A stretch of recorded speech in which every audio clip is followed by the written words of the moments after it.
Welcome to my YouTube channel Education World. आज हम करेंगे 1 जुलाई के मोस्ट इम्पॉर्टेंट करंट अफेयर्स। तो आज का हमारा पहला क्वेश्चन है performance grading index bye education ministers of district.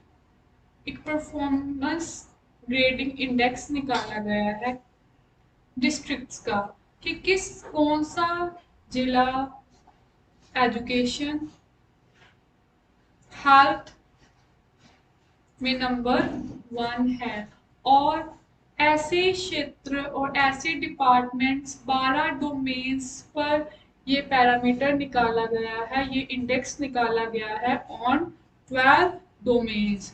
और हमारे एजुकेशन मिनिस्टर आपको पता होगा इस समय है धर्मेंद्र प्रधान। और जिस डिस्ट्रिक्ट ने 90% से अबव नंबर लिए होंगे वो डिस्ट्रिक्ट्स कहलाएंगे दक्ष। पर पहले दक्ष कैटेगरी में हमारे इंडिया का कोई भी जिला नहीं आया। फिर आया है जिसने 90% से कम लिए होंगे और 80% के बीच बीच में लिए होंगे, वो कहलवाएंगे उत्कर्ष। और उत्कर्ष के कैटेगरी में राजस्थान के 3 जिले आए हैं। पहला जिला है झुंझुनू, सेकंड जिला है सीकर और थर्ड जिला है जयपुर। अगर आपसे पूछे कि कौन से स्टेट के मैक्सिमम जिले हैं तो मैक्सिमम डिस्ट्रिक्ट्स भी हमारे राजस्थान के ही हैं। अगर मैं राजस्थान की बात करूं तो राजधानी है जयपुर, और हमारी जो जयपुर है वो यूनेस्को हेरिटेज साइट्स में भी पहली सिटी जो हेरिटेज साइट में इंक्लूड की गई वो जयपुर ही रही है।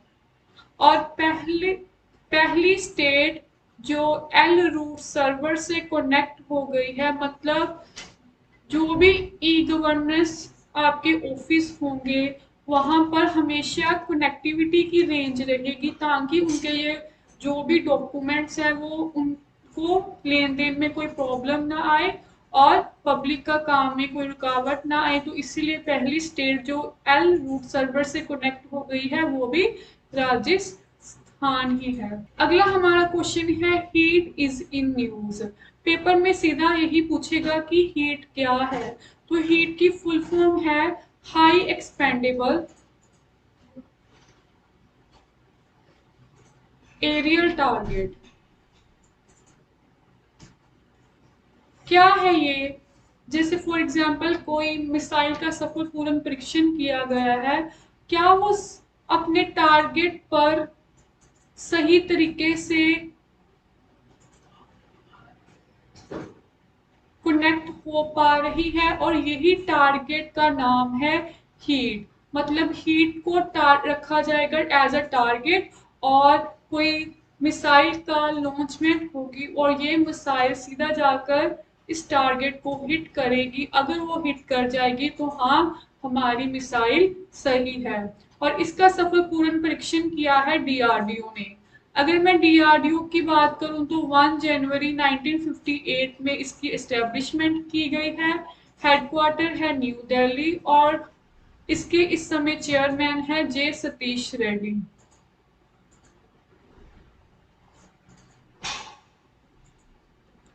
और डीआरडीओ का हमेशा सबसे ज्यादा अपने वो सक्सेसफुली टेस्टेड फायर कहाँ से करती है? चांदीपुर। और चांदीपुर कहाँ पर है? उड़ीसा में। और डीआरडीओ का मोटिव क्या है? तो ये है strength origin is in science. अच्छा, पिनाका क्या है? पिनाका भी हमारा मिसाइल लॉन्चिंग सिस्टम है, जिससे मिसाइल्स लॉन्च की जाती है, उसका नाम है पिनाका। हमारा अगला क्वेश्चन है डाक कर्मयोगी ई पोर्टल, ई लर्निंग पोर्टल। डाक कर्मयोगी एक ई लर्निंग पोर्टल लॉन्च किया गया है। किनके लिए लॉन्च किया गया है? जो भी पोस्ट ऑफिस में काम कर रहे हैं उनको टेक्नोलॉजी वाइज अपग्रेड करने के लिए, उनको स्किल्स प्रोवाइड करने के लिए ये ई लर्निंग पोर्टल लॉन्च किया गया है फॉर पोस्ट ऑफिस सर्विस। अभी अभी आरोहण समिट हुआ है, आरोहण समिट, तो ये कहाँ पर हुआ है, तो आरोहण समिट भी किया गया है इन हिमाचल प्रदेश। और किसने किया है, ये किया है इंडिया पोस्ट पेमेंट बैंक वालों ने किया है इन हिमाचल प्रदेश। हिमाचल प्रदेश की बात करूं तो राजधानी क्या है, शिमला।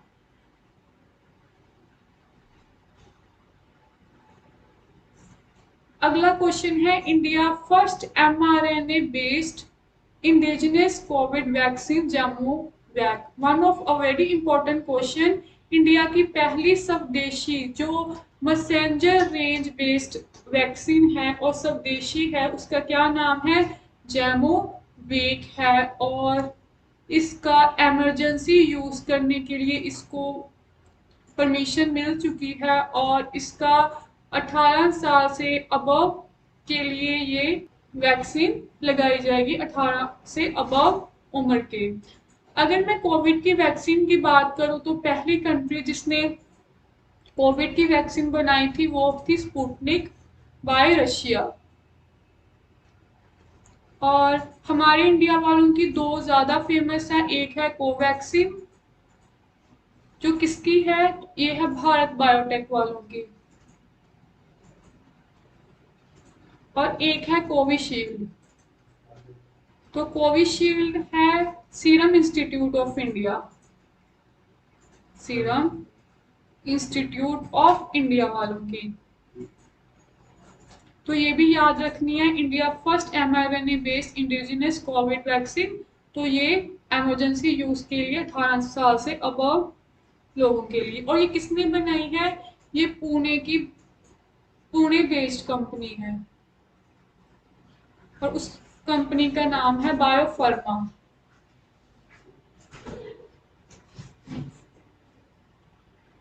हमारा अगला क्वेश्चन है, पालोनाजी मिस्त्री पास्ट अवे, पालानुजी मिस्त्री का निधन हो गया है, तो ये कौन है, ये एक आर्किटेक्ट रहे हैं, इंजीनियर रहे हैं।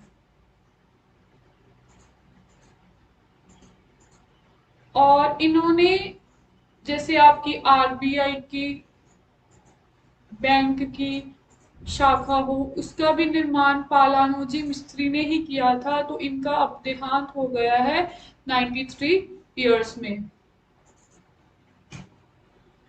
कुछ इंपॉर्टेंट पर्सन जिनका अभी अभी देहांत हुआ हो, लता मंगेशकर सिंगर रही हैं, उनका भी देहांत हो गया।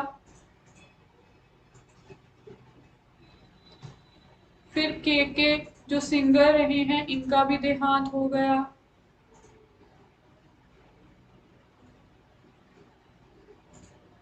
शेन वॉन जो स्पिनर रहे हैं फ्रॉम ऑस्ट्रेलिया, इनका भी देहांत हो गया। एंड्रयू ये भी ऑस्ट्रेलिया के क्रिकेटर रहे हैं, इनका भी देहांत हो गया। और बिरजू महाराज ये कथक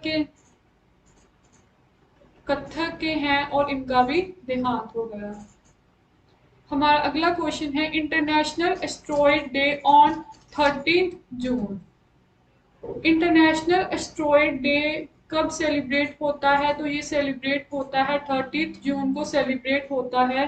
क्यों होता है, क्योंकि 30 जून को साइबेरिया में एक तुंगुस्का रिवर के पास एक एस्ट्रॉयड की घटना हुई थी, जिसके वजह से एस्ट्रॉयड डे सेलिब्रेट होता है ऑन 30 जून। अगर मैं बात करूं इस साल की थीम क्या रही है, तो थीम है small is beautiful.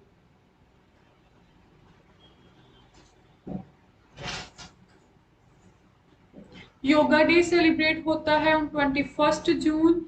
World music day भी 21 जून को सेलिब्रेट होता है। और 5 जून को सेलिब्रेट होता है इन्वायरमेंट डे। और आपका 23 जून को सेलिब्रेट होता है इंटरनेशनल ओलंपिक्स डे। 22 मार्च को सेलिब्रेट होता है वाटर डे। 22 अप्रैल को सेलिब्रेट होता है अर्थ डे। और आपका 22 मई को सेलिब्रेट होता है वाइल्ड लाइफ डे। हमारा अगला क्वेश्चन है Sikandar M missile system in news. Sikandar M missile system है किस कंट्री का है? तो ये है रशिया का कंट्री का है। और ये किससे किन कामों में यूज आता है? एक तो न्यूक्लियर वेपन्स को एक जगह से दूसरी जगह पहुंचाने के लिए, एक इस मिसाइल सिस्टम से ब्लास्टिक मिसाइल भी लॉन्च की जा सकती है। तो ये मिसाइल सिस्टम इनमें यूज होता है। रशिया की राजधानी मॉस्को। और जो जुरकॉन मिसाइल है, सॉरी जिरकॉन मिसाइल है, जो हाइपरसोनिक मिसाइल है, वो भी किस कंट्री है? वो भी रशिया कंट्री है।